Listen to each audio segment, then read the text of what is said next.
do Senhor Jesus, querido aluno da Escola Bíblica Dominical, aqui da classe dos juvenis. Eu sou seu amigo, pastor Janderson Nascimento, e estou segundo vice-presidente da Assembleia de Deus aqui em Vitória da Conquista, uma igreja pastoreada pelo pastor Davi Oliveira Boa Sorte.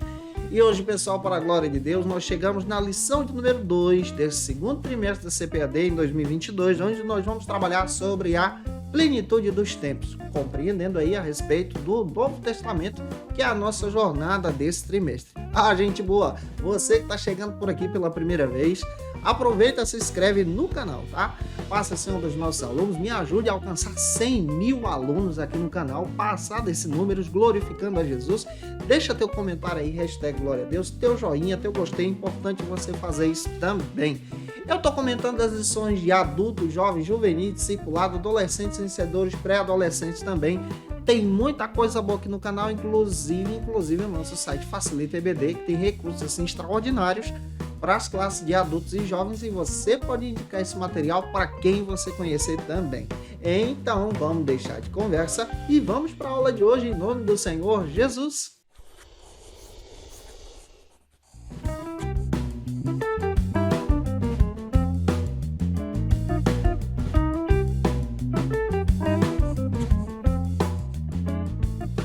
Nós chegamos na lição de número 2 do segundo trimestre da CPAD, aqui da classe dos juvenis. Vamos trabalhar hoje, estudando aí o Novo Testamento, sobre o tema a plenitude dos tempos. Vamos entender essa plenitude para compreender a essência, então, do Novo Testamento. Para você iniciar bem a tua aula, é necessário começar por algumas bases bíblicas. A primeira base bíblica que eu quero apresentar para você está na lição Gálatas capítulo 4, versículo 4. Faça essa leitura aí com os teus alunos, tá? Leitura bíblica em classe. Se localiza, então, em alguns endereços. São 3 que você pode estar apresentando em sala de aula. O primeiro endereço está em Isaías, capítulo 7, versículos 14 e 15.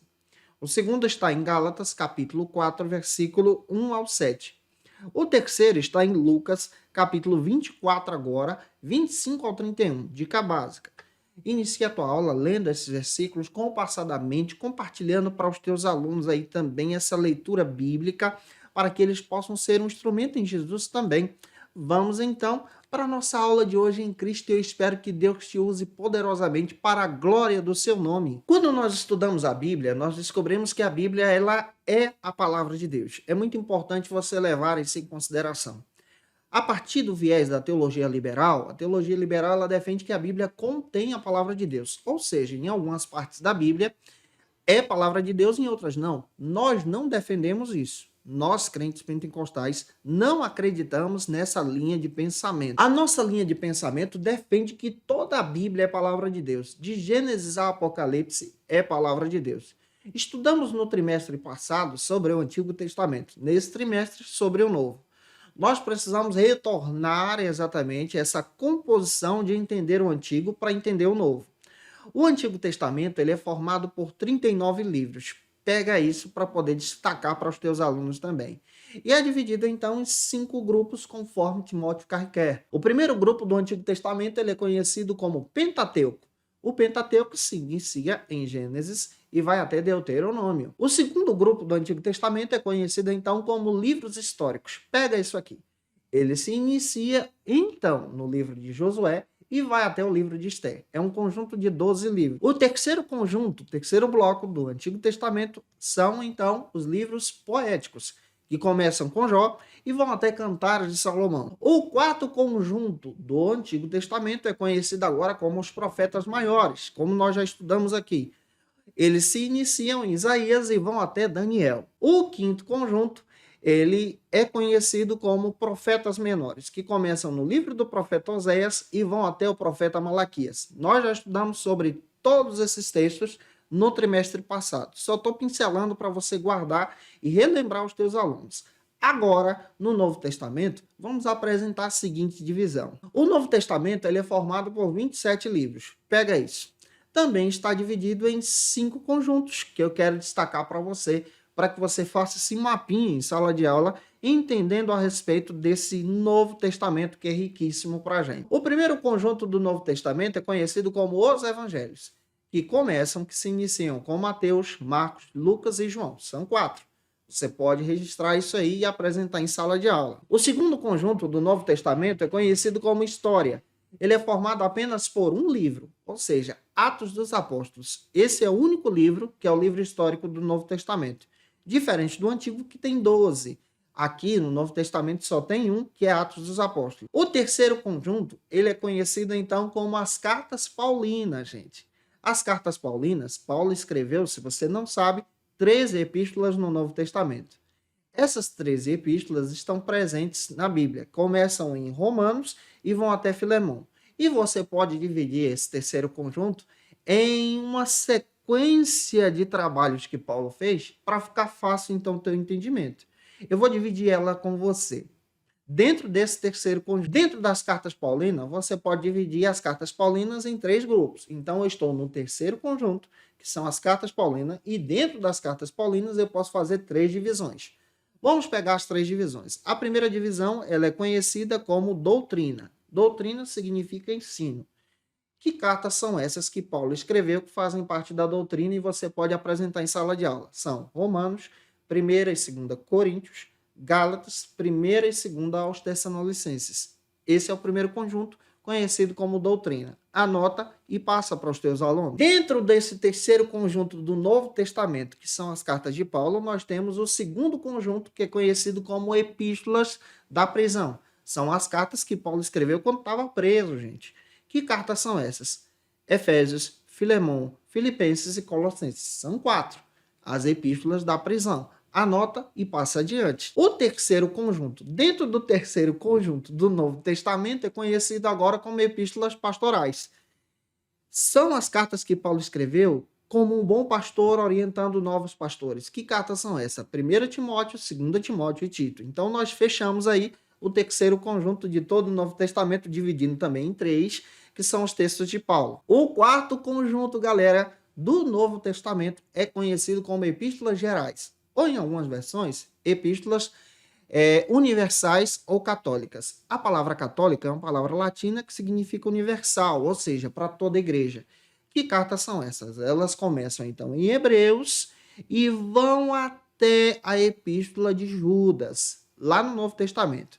Quem é que entra? Hebreus, Tiago, 1 de Pedro, 2 de Pedro, aí vem 1 João, 2 João, 3 João e Judas. Fechando então todo o conjunto das epístolas gerais do Novo Testamento. O último conjunto do Novo Testamento é um conjunto de um livro só, que é conhecido como o conjunto da Revelação. Quem é que entra aqui? Apocalipse.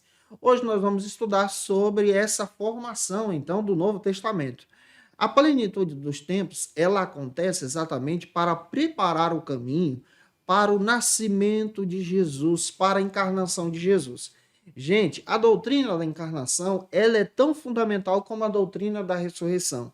A doutrina da encarnação de Jesus Cristo nascendo em forma humana é exatamente esse exemplo fundamental de entendermos que em Cristo agora nós temos uma nova vida. Olha o que eu estou dizendo, é encarnação, não é reencarnação.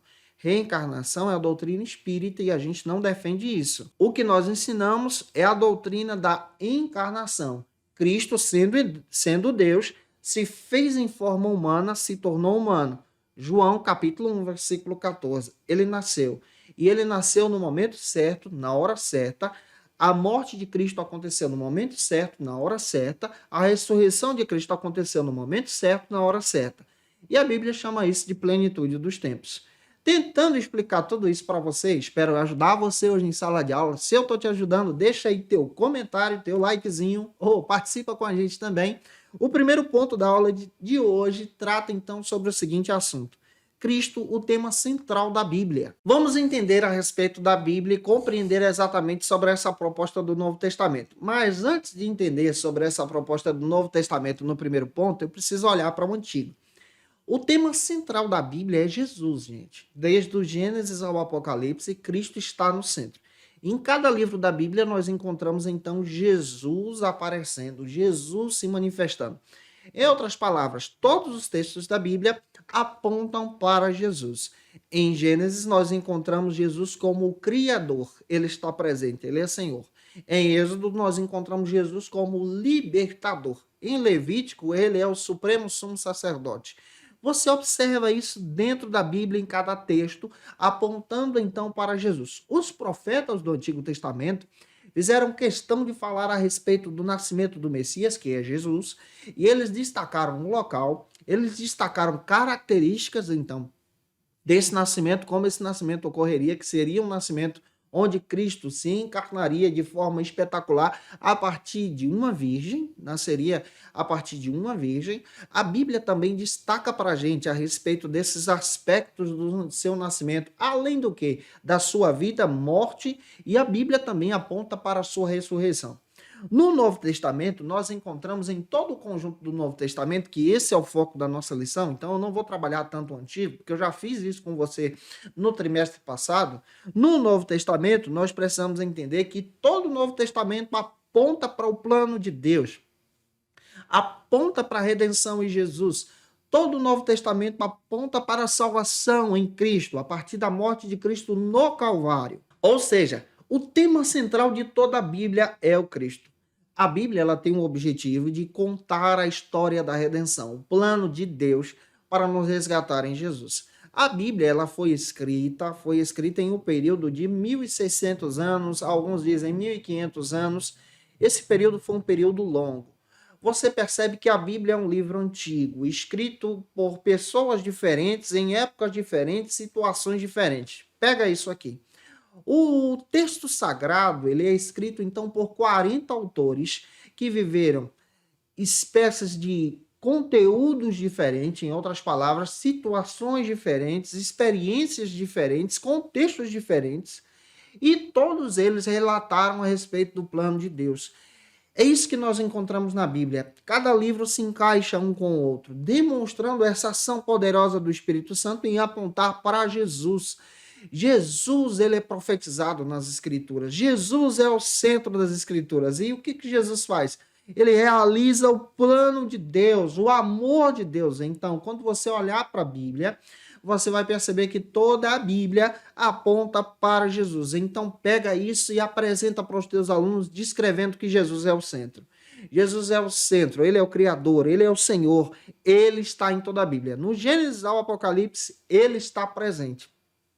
Ele mesmo diz que ele é o princípio e o fim. Ele é o alfa e o ômega. Ele é o Senhor de tudo. Ele é o Rei da glória. Avançando, espero estar ajudando você. Agora vamos para o segundo ponto da aula de hoje, que trata sobre o seguinte assunto: profecias sobre o Messias. Quando nós olhamos para o Antigo Testamento, nós descobrimos então que Jesus ele é reconhecido como Messias, como Emanuel. A palavra Messias traz essa ideia de Salvador. É interessante você guardar isso aqui. E todo o Antigo Testamento fala a respeito dessa vinda de Jesus encarnado. Você pode ler, por exemplo, João capítulo 1, versículo 11 e 12. Ele é aquele que foi profetizado pelos profetas. Olhando para o texto sagrado, nós descobrimos que Jesus foi profetizado de forma sobrenatural. É aquilo que eu disse para você, a Bíblia dá detalhes do nascimento de Jesus. Isso aqui é a doutrina da encarnação e nós acreditamos nisso. Vamos detalhar isso para você. O primeiro subtópico destaca que Jesus nasceria de uma virgem. Isaías capítulo 7, versículo 14. Lê esse texto. Você vai perceber que o profeta Isaías, 800, 700 anos antes do nascimento de Jesus, disse que Jesus nasceria de uma virgem. Quando você lê Mateus capítulo 1, Lucas capítulo 1, você percebe os detalhes desse nascimento. Cumprindo então a profecia de Isaías a respeito do nascimento de Cristo, que Cristo nasceria de uma virgem, demonstrando exatamente essa descendência, essa linhagem real do Messias com Davi, porque Maria ela é descendente de Davi. Lucas me dá essa informação, Mateus também conta sobre isso, e demonstrando a sua linhagem agora como Deus. O Mateus deixa isso claro também. Esse Jesus que é 100% humano, pela linhagem humana, e 100% Deus também. Lucas capítulo 1, versículos 26 ao 31, destaca que o anjo Gabriel traz a informação para Maria, descrevendo que ela seria agraciada, bem-aventurada, por receber sobre si exatamente o nascimento do Messias, ser aquela que conceberia o Messias, Jesus, o Emanuel, Deus conosco. A própria Bíblia fala a respeito desse desejo de Deus. E o que Maria faz? Maria, ela destaca lá no capítulo 1, versículo 38 de Lucas, que seja feita a tua vontade sobre mim, que seja feita a vontade de Deus. Ela é obediente e ela aceita esse chamado. Aqui nós aprendemos muito bem desse chamado que Deus faz para Maria de receber sobre si a missão de levar consigo o Messias, de criar o Messias, de conceber o Messias, que é Jesus. Isso aqui fala do cumprimento das profecias. Isso é plenitude dos tempos. Avançando, vamos caminhar então para o segundo subtópico, onde os profetas falaram agora sobre a cidade que Jesus nasceria. Os profetas do Antigo Testamento são sensacionais. Não porque eles eram superpoderosos, não funciona assim, mas é porque a graça de Deus está sobre eles. Os detalhes das profecias do Antigo Testamento descrevem assim para a gente detalhes sobre o nascimento e a encarnação de Jesus. Miqueias é um profeta que é levantado por Deus e ele descreve que Jesus nasceria em Belém. Observa a profecia dele lá em Miqueias, capítulo 5, versículo 2. Ele dá detalhe da cidade que Jesus nasceria, antes de Jesus nascer. Isso aqui é 400 anos antes do nascimento de Cristo. E a Bíblia faz questão de dizer que essa profecia se cumpre. Em Mateus capítulo 2, versículo 1 ao 16, Lucas capítulo 2, versículo 6, Maria vai com José para Belém, por mandato então e decreto de César Augusto, para poder então estabelecer a sua documentação militar naquele processo.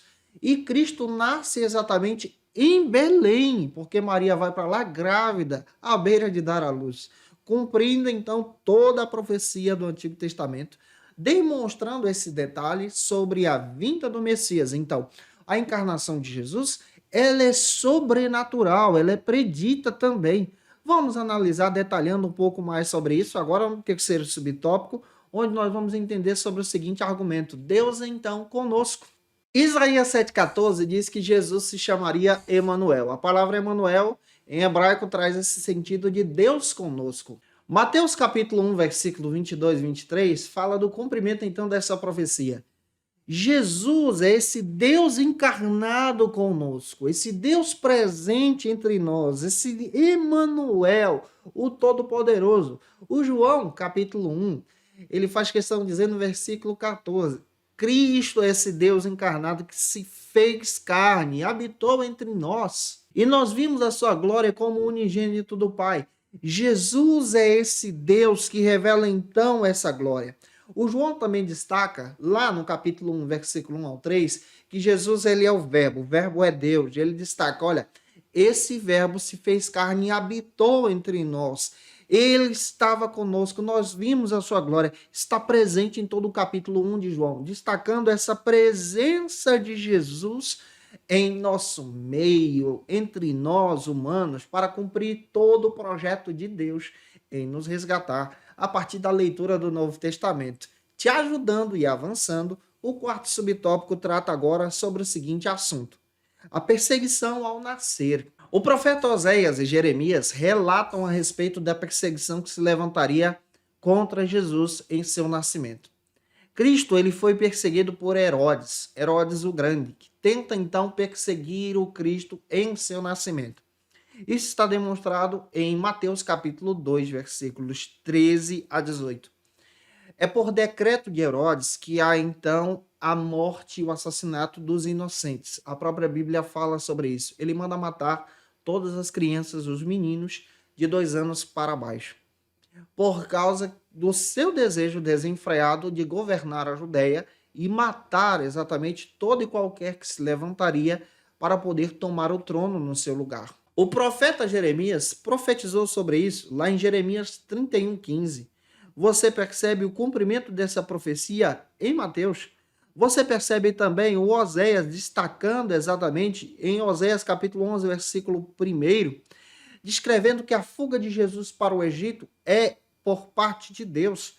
Deus providenciou o livramento de Jesus para o Egito, e isso se cumpre lá em Mateus capítulo 2,15, quando Herodes se levanta para matar os habitantes de Belém, as crianças recém-nascidas. Jesus então escapa, sendo levado por seu pai José para o Egito, e lá ele permanece até amadurecer. Nós percebemos à luz da Bíblia exatamente as profecias dando detalhes sobre o nascimento, dando detalhes sobre o local, dando detalhes sobre a fuga, as perseguições, o que Cristo enfrentaria e a revelação desse Deus entre nós. Gente, que Deus use você, explicando então essa visão de plenitude dos tempos, que Cristo nasceu no momento certo, na época certa, para se cumprir então todas as profecias do Antigo. Vamos agora para o terceiro ponto, que trata sobre o seguinte assunto: a razão da sua vinda. Qual é a razão, então, da vinda de Cristo? Essa primeira vinda que ele vem para nos resgatar. A razão está nessa resposta, demonstrando para você que ele vem para cumprir todo o plano de Deus. Toda a humanidade já estava sendo guiada pelo pecado. A podridão do pecado, então, estava afastando a humanidade da presença de Deus. Então, Cristo vem para cumprir o plano de resgate no momento certo, como está escrito lá em Mateus capítulo 15, versículos 23, 24 e João capítulo 21, versículo 25. Ele vem para estabelecer então um plano de restauração, estabelecer o amor de Deus em nosso resgate no Calvário. José tem um sonho sobre isso. Mateus capítulo 1, versículo 20 e 21. Está escrito que ele vem para salvar. Cristo veio para obedecer o plano do Pai. As profecias a respeito desse plano é descrita desde o proto-evangelho, lá em Gênesis capítulo 3, versículo 15. Efésios 1:4 destaca que Deus nos amou primeiro para estabelecer então esse plano de restauração ao nosso coração.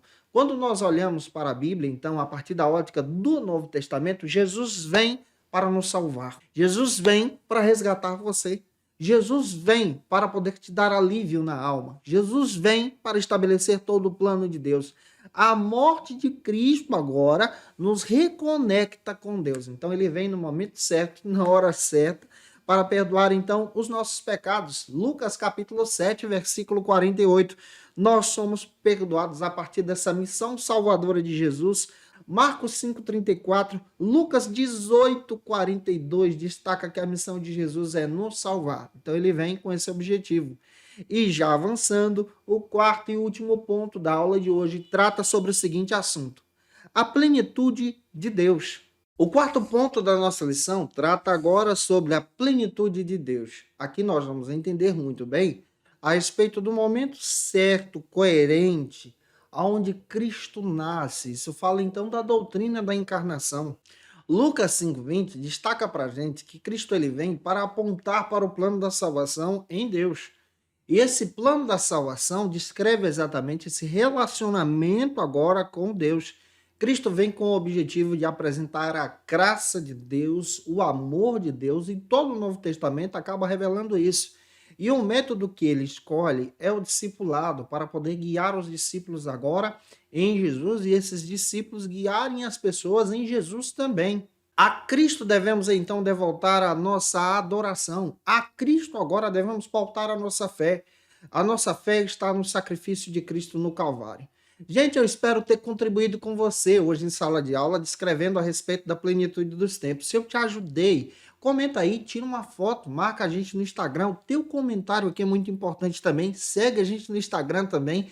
Vou ficar feliz se você fizer isso em Jesus. Se você conhece alguém que precisa muito assistir essa aula, que é professor também, envie esse material para ele ou para ela, para nos ajudar a crescer em Cristo, ajudar essas pessoas a serem guiadas em Jesus. E se você está afastado de Cristo, quer retornar para o Senhor, você pode voltar para Jesus escrevendo no comentário abaixo: eu quero voltar para Jesus, ou então utilizando o teu celular com leitor de QR Code, escaneando esse QR Code aí, preenchendo o cadastro, porque nós vamos orar por você.